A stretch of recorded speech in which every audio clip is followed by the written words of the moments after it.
औज़ुबिल्लाहिमिनश्शैतानिर्रजीम बिस्मिल्लाहिर्रहमानिर्रहीम। मैं आपको टेक्नोलॉजी जो 1989 में स्टार्ट हुई और उसका नाम रखा गया वेब 101, फिर टेक्नोलॉजी दूसरे मोड़ पे आई और उसका नाम रखा गया वेब 02। अब टेक्नोलॉजी तीसरे दर्जे की काफ़ी चेंजेस के साथ काफ़ी टेक्नोलॉजी तरक्की करते हुए वेब 3 आने वाला है। आपको मैं वो बातें दे रहा हूँ जो हमारे उल्मा नहीं दे सकते। क्यों? क्योंकि ना उल्मा दे सकते, ना तो क्रिश्चियन दे सकता, ना हिंदू दे सकता। ये एक नया दौर है जो टेक्नोलॉजी हिंदुइज़्म के अंदर नहीं है, क्रिश्चियनिटी में नहीं है, यहाँ तक कि हमारे मुसलमान इसके ऊपर रोशनी नहीं डाले। आपको हकीकत टेक्नोलॉजी की बहुत आसानी से समझ में आया जैसा मैंने वेब 1, 2, 3 बताया। यही वो एक ऐसी बात है जो इंसान को पिछले जो दखियान्यूस मज़हब है उन सब को मात दे रही, चाहे वो पेगन्स हो, चाहे वो जू हो या क्रिश्चियंस हो या कोई और क्यों ना हो। उनके पास सिर्फ इजिप्ट के बुत है। इजिप्ट के अंदर आपको स्टैचूज मिलेंगे। इजिप्ट के अंदर जो है खुदा के नाम कई किस्म के मिलेंगे। और फिर इजिप्ट को छोड़ दिया, आप इंडिया आ गए तो इंडिया के अंदर इजिप्ट के कोई गॉड के नाम नहीं है। सिर्फ इंडिया के अंदर जो उनके ओन गॉड के नाम है, गणेश, शिवा, राम, इस तरह के वो ख्याली नाम है, फिक्शन है। वो इस वास्ते फिक्शन है कि इसका कोई वीडियो नहीं है, इसका कोई कैमरा नहीं है, इसका कोई तस्वीर नहीं है रियलिटी का।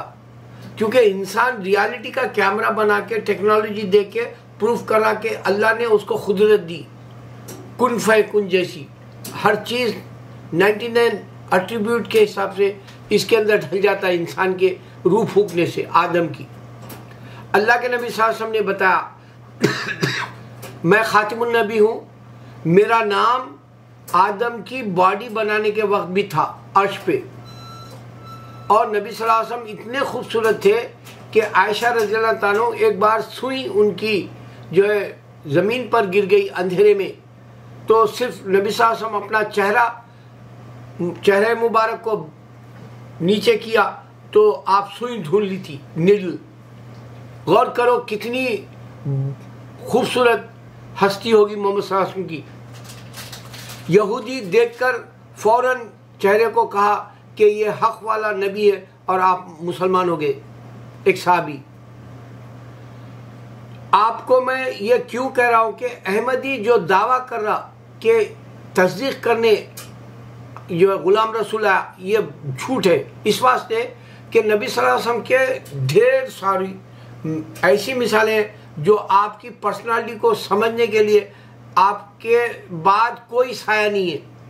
आपकी अपनी यानी पर्सनालिटी ऐसी है कि आपको साया नहीं था, जिसमें मुबारक का शैडो नहीं था आपका। इससे मालूम हुआ कि नबियों का सिलसिला ख़त्म हो गया, अंबिया का, रसूलों का, पैगंबरों का, ये मालूम हुआ। और नबी सल्लल्लाहु अलैहि वसल्लम वर्ल्ड वाइड के लिए डिक्लेयर हुए। खादियान रसूल वर्ल्ड वाइड डिक्लेयर नहीं हुआ। ये शैतान है, ये दज्जाल है। मैं इस बात से बता रहा हूँ ये बात। मैं नए तरीके से आपको हर बार कोई ना कोई टेक्नोलॉजी की बात बताता हूँ। इसमें आपको मैं बताया कि 1989 सिर्फ 33 ईयर्स में जो है टेक्नोलॉजी सामने आई।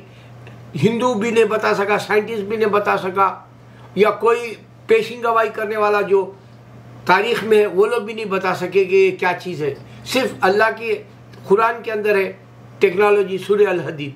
और नबी सल्लल्लाहु अलैहि वसल्लम बताए कि जी टेक्नोलॉजी ऐसी बढ़ जाएगी कि आपके हाथ के ऊपर पूरी दुनिया आ जाएगी। आज आप सेल फोन देखो, पूरी दुनिया उसमें जो है जनरल नॉलेज के तौर पे पूरी दुनिया का जो है हिस्सा मिलता है उसमें, नक्शा। नबी सल्लल्लाहु अलैहि वसल्लम के ये ख़ास बात भी गौर करो कि अगर से साइंस रहती दुनिया में तो आपको मालूम है कि अब जो साइंस की बात की जाती वो कौन करते हैं? बिग बैंग की साइंटिस्ट करते हैं। वो बिग बैंग की बात कौन करते हैं? स्टूडेंट्स करते हैं। वो बिग बैंग की बात क्यों मजहब नहीं करा? हिंदू का, क्रिश्चियन का या जूइश का? Big bang big bang big bang क्यों कहते हैं वो लोग? जबकि नबी सल्लल्लाहु अलैहि वसल्लम के दी हुई कुरान के अंदर अल्लाह ने उनको दिया, और उसमें कुरान के हवाले इतने हैं कि 1400 साल पहले के साइंस होने की वजह से साइंटिस्ट मुसलमान हुए। सो अब आप वीडियोस भी चेक कर सकते हैं। बेशुमार साइंटिस्ट मुसलमान होने की वजह यह है कि जी साइंस कुरान में है। साबित हुआ बिग बैंग इंसानों ने दिया, हिंदू का, क्रिश्चियन का या जूइश का गॉड नहीं दिया बिग बैंग। ये अहम बात है। मैथमेटिक्स, अगर आप देखेंगे मैथमेटिक्स आज दुनिया में हर बिजनेस में एक उसका बेहतरीन रोल है। इस वास्ते नबी सल्लल्लाहु अलैहि वसल्लम ने बताया कि एक वक्त आएगा कलम काम करेगा ज़मीन पे लिखना, और पेन काम करेगा, पेंसिल काम करेगी। यही वो अलजेब्रा के साथ साथ ये जो साइंस और मैथमेटिक्स और टेक्नोलॉजी आई, ये नबी सल्लल्लाहु अलैहि वसल्लम के पेशिंग गवाहियों में से थी। इस वास्ते आपको हिंदू के वक्त में मैथमेटिक्स उरूज पर नहीं है, क्रिश्चियन के वक्त उरूज पर नहीं है। आपको ये समझना है। मैं आपको एक बात दे के ये बात ख़त्म कर दूंगा कि अल्लाह ताला आज भी मुसलमान तलाश अल्लाह की कर रहा, अल्लाह से डर रहा, और अल्लाह के दीन के खातिर जितना भी मालो मता है अल्लाह की राह में लुटा रहा, खर्च कर रहा। एक मिसाल मैं देता हूँ हमारे हैदराबाद की, वो जो है विजयनगर कॉलोनी का, मैं जो बताया कि एक डेंटिस्ट लोगों को बेवकूफ़ बना रहा, पूरे के पूरे वैसे ही है वहाँ। डेंटिस्ट ही नहीं, पूरे डॉक्टर्स भी बेवकूफ़ बना रहे। यहाँ तक कि मैं बताया कि जो है वो लोग एक बार अगर आप हॉस्पिटल गए तो आपको सिर्फ खून चूसने के आदमखोर है। लेकिन इन दिनों एक विजयनगर कॉलोनी में जमजम नाम का एक हॉस्पिटल है, जो एक इस्लामी मुस्लिम ज़ईफ़ुल उमर खातून, वो जायदाद वक्फ कर दिया हॉस्पिटल बनाओ बोल के उनके अपने वारिसों को, उनके बच्चों को। वो सारे डॉक्टर्स है, 8-10 डॉक्टर्स है वो लोग। उन लोगों ने अल्हम्दुलिल्लाह फ्री कंसल्टेशन, फ्री जो है इलाज करते हैं। जमजम नाम है हॉस्पिटल का। अल्लाह ऐसे इंसानों को और बनाए दुनिया में। और एक ऐसे है सिद्दीक सराय, आप जाएंगे मद्रास में देखेंगे, सिद्दीक सराय में आप मुफ्त ठहर सकते हैं। 2-4 पैसे देने पड़ते हैं, ज़्यादा नहीं। जैसे लॉजिंगों को हज़ारों लगाते हैं, आपको नहीं $10-20, $10-20 रुपये या 100 रुपये, आप तो पता नहीं कितना है। क्योंकि मैं जब अमेरिका आते वक्त सिद्दीक सराय में इंटरव्यूज़ के लिए जाके ठहरता था, फिर बाद में मैं बहुत सारे बार लॉजिंगों में भी जाके ठहरा मद्रास में, एम्बेसी अमेरिका की आने के लिए। तो सिद्दीक सराय एक जीता जागता मिसाल है जो उन्होंने वक्फ कर दिया।